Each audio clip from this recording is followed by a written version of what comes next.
What is the world coming to? Oh, I beg your pardon. I beg your pardon. Oh. I thought I was quite alone. You were referring to the dancing.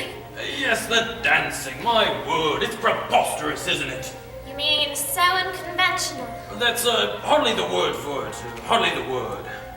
These coming out parties aren't what they used to be. Coming out, my word. Nobody seems to be in these days. The young ladies, I mean. The young ladies? Yes, the young ladies. Upon my word, there seems to be hardly anything left for them to come out of. Egad, they seem to be all arms and legs. Ladies. Won't you sit down, Colonel? General, madame, general. General, pardon my mistake. Oh yes, we were referring to the dancing. You see, the world moves so fast nowadays, I suppose the dancers must keep up with the world. The world, running away with itself. Yes, but we must accept the facts. We're old people now. Old, madame? Not quite old. Middle-aged, perhaps. Middle-aged, but not old. Yes, that's it. Middle-aged.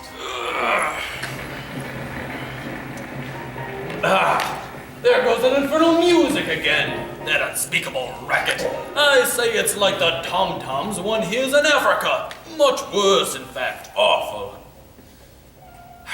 But you are quite right.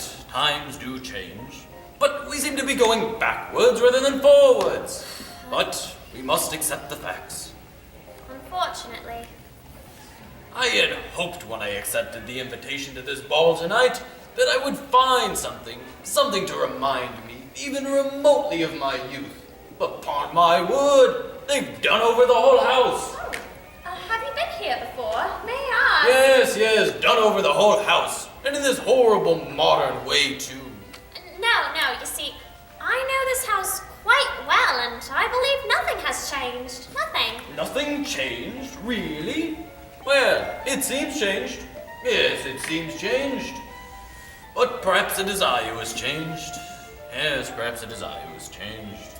Perhaps, when one grows old. Old, madam? Old? I should say middle-aged. When one reaches... Middle-aged? Why, I'm just in the prime of my life. Just in the prime. I don't feel a day over 20. Not a day. Ha ha.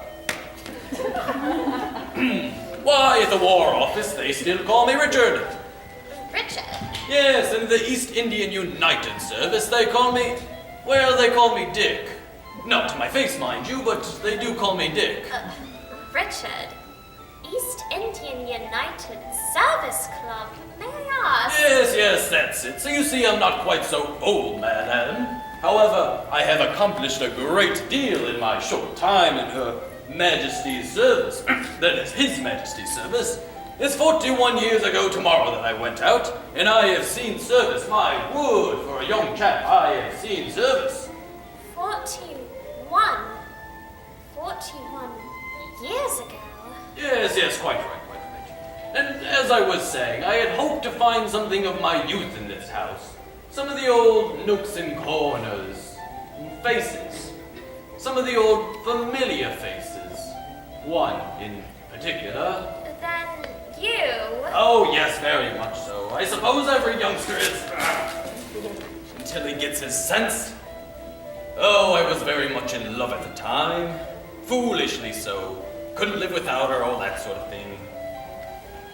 Oh, she was a snappy little thing. Clever, pretty.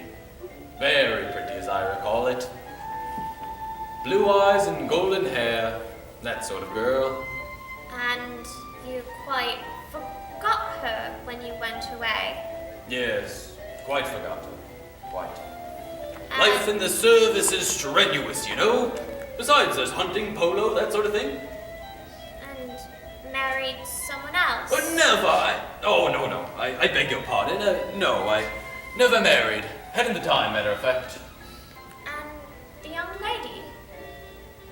Oh, I dare say she is the mother of a large family now. How times do change. You see, I was very much in love with her at the time. At the time, you understand. But her family, you understand, rather objected to me. So I called off the whole affair, joined the Indian service, and I've been quite content. Quite. You haven't tried to see the young lady since you returned to England? See her? Oh my, no. It might be rather embarrassing for the both of us. You see, we were practically engaged at the time. That is, I hadn't come right down to asking, but you know how some things are understood, so to speak. But you went away and left. Oh, not exactly left her, mind you. As I recall it, I believe I did ask her to marry me. And she refused. Did she refuse? Let me see, did she refuse? Ah, yes, as I remember it, she said we would have to think over the whole thing very carefully. Yes, her very words. Very carefully. Oh, I remember how she wrinkled up her little snub nose and... Sir, that is... Yes, her little snub nose. Oh, mind you, it was a nice little nose. And did you think it over carefully? Very carefully? Not at all. I was a bit of a wild dog in those days. Like most young men, you know. My pride was hurt. I was a proud young fellow, like most young men. Of course, I expected her to fall into my arms and live there happily ever after.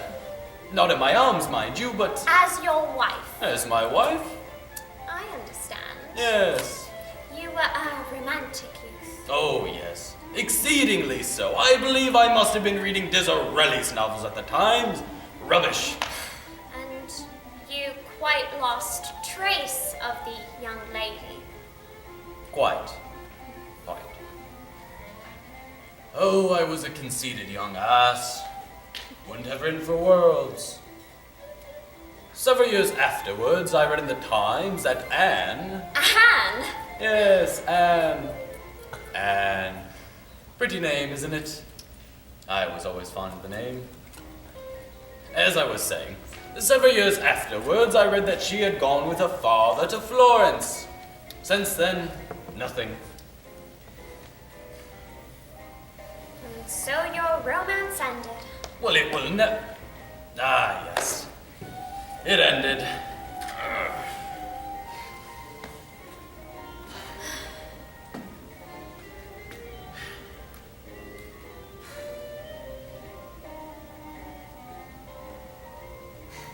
You never married? No, never married. Had a time, always busy. No, I did think of it now and then. Not often, mind you, but now and then. Life in the service does get lonely at times. When the hunting season is off, especially. Oh. But I don't mind saying a man should get married. Yes, indeed. Yes, indeed. Oh, I did need someone to take care of me. Someone to... You've outgrown that need. Yes, quite. Oh, quite. My man is very capable. Quite. Ah, there goes that infernal music again. Why, it's a waltz. Yes, a waltz.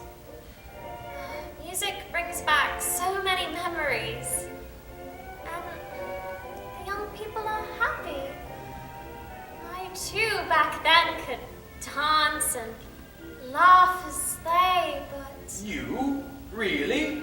Why, yes, in this very house 42 years ago. 42 years ago? Upon my word, so long ago as that? Is it so long ago? 42 years, 42 years. I say we must have known each other then. Perhaps. I believe I didn't catch your name. Awfully stupid of me, awfully. I have the pleasure of... Perhaps we did know each other then, but then again, perhaps we didn't. Quite right.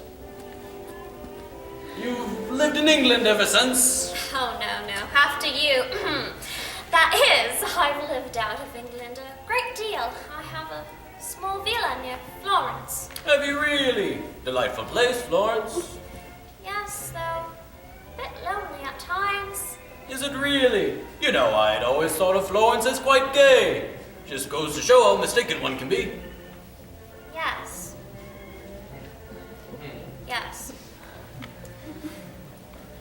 But But I suppose you have your children about you and all that sort of thing? Oh, no. I never married. Well, that's a bit unusual, isn't it? Is it? And I suppose you never will? Never will. No.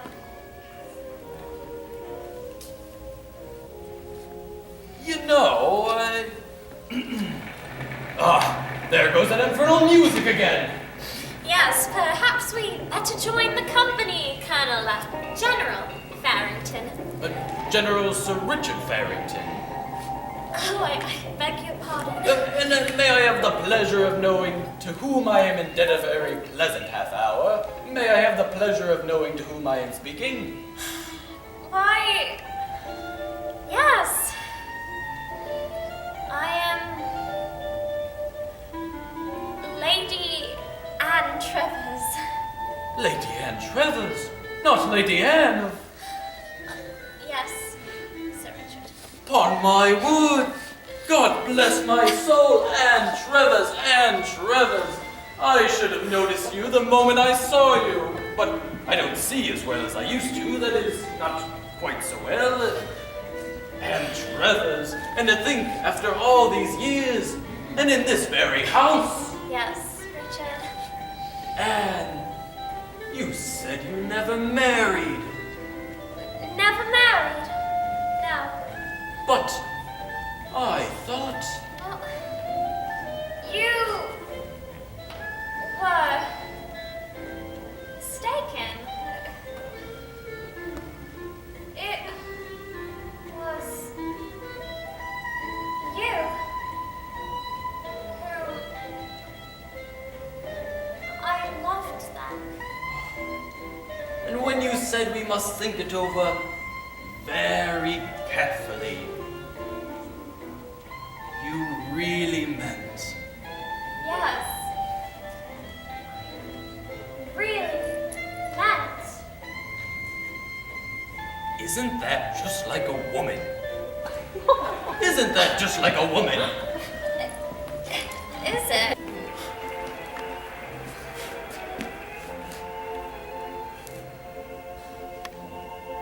Ah, me. What happy days those were. Yes. What happy days. My word. That's a waltz they're playing, isn't it? Yes. A waltz.